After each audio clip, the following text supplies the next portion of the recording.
One thing I really like about Keystone is relationships between pieces of data are really easy to do, meaning that if we have a product image, we should be able to figure out what products use that image. And then if we have a product, we should be very easily to find out what image is associated with it. So it doesn't matter. Sometimes I use these different CMSs and they say like, oh, you can only query the image if you have the product and not the other way around. And the whole idea behind two-way data relationships is you should be able to start at any piece of data and get all of the related data for that. So let's go into our product image here, and we're going to add another field that is called product, and that is going to be a relationship field. And you see how that auto imported right there up at the top, and you simply just give it a reference to a product dot photo. Why? Because we're going to reference it to the product data type and the photo field that is on product. And we're going to create that in just a second.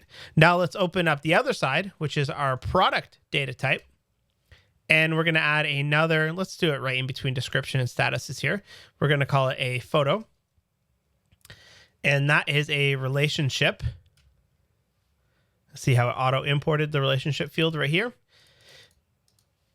And inside of that, we give it a ref, and that is going to be reference product image dot product.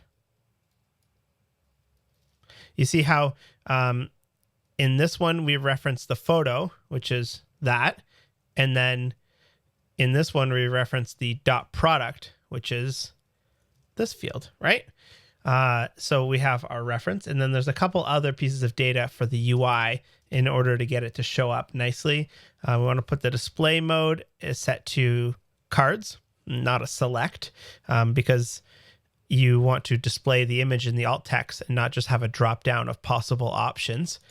You could change that between cards and select just to see what the differences between those are. The card fields. So when you're editing, like what's going to happen is when we edit a product, we're going to get a little UI that's right in line here. And we're not technically adding fields to our product. We're actually creating or editing a product image, but we're having a card inside of it. So we don't have to go to images, upload one, come back, select it from a list. And that's really cool. So which are the fields that we want? We want the image field, and we also want the alt text field. And then there's a couple other things we have to add here is inline create. Which fields do we want to be able to edit? And that's the same right here. And then we finally have one more. Let's just duplicate that. It's called inline edit.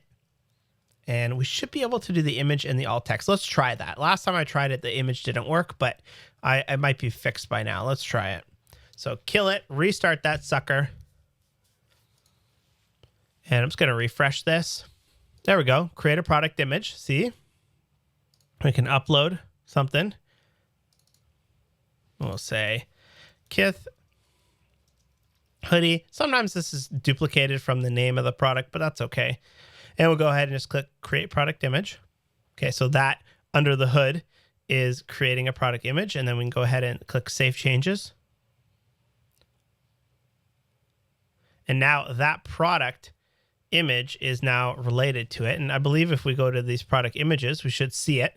It's kind of interesting. You just see the ID by default, and you can either add that.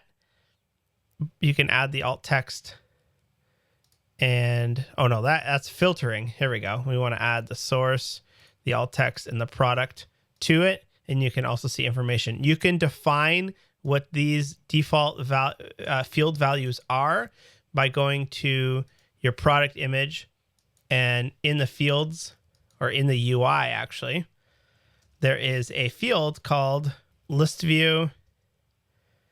And then inside of that, there is initial columns, and you can give it an array of the fields that you want to show up by default. So alt text, image, or product. I'm not going to put that in there because we can easily just check those boxes. But if this was for a client, you probably would want to do that. So, you know what? Let's do it. Image, alt text, and product. Oh, we forgot a little comma there. You see how, like, if I were to spell that wrong, like that, it underlines it and it says product is not assignable to type, image, alt text, or product. Isn't that awesome? Like, it will take the fields that we created here. It automatically creates types for us. And part of types are these things called unions. And it will tell us what the possible options are. And it just catches so many, especially for me, I spell things wrong all the time. So that will give you the default, but we have that here when we go into this one and edit it. And let's double check that we can change the image. There we go. Save the changes. And you can see which product it's associated with here. And then the product, you can also see which image it's associated with. So it's a two-way data relationship. I really, really like how slick that is in Keystone. Last thing I wanted to test is, does the slide out work? Description, photo. You can create one. Hey, there we go.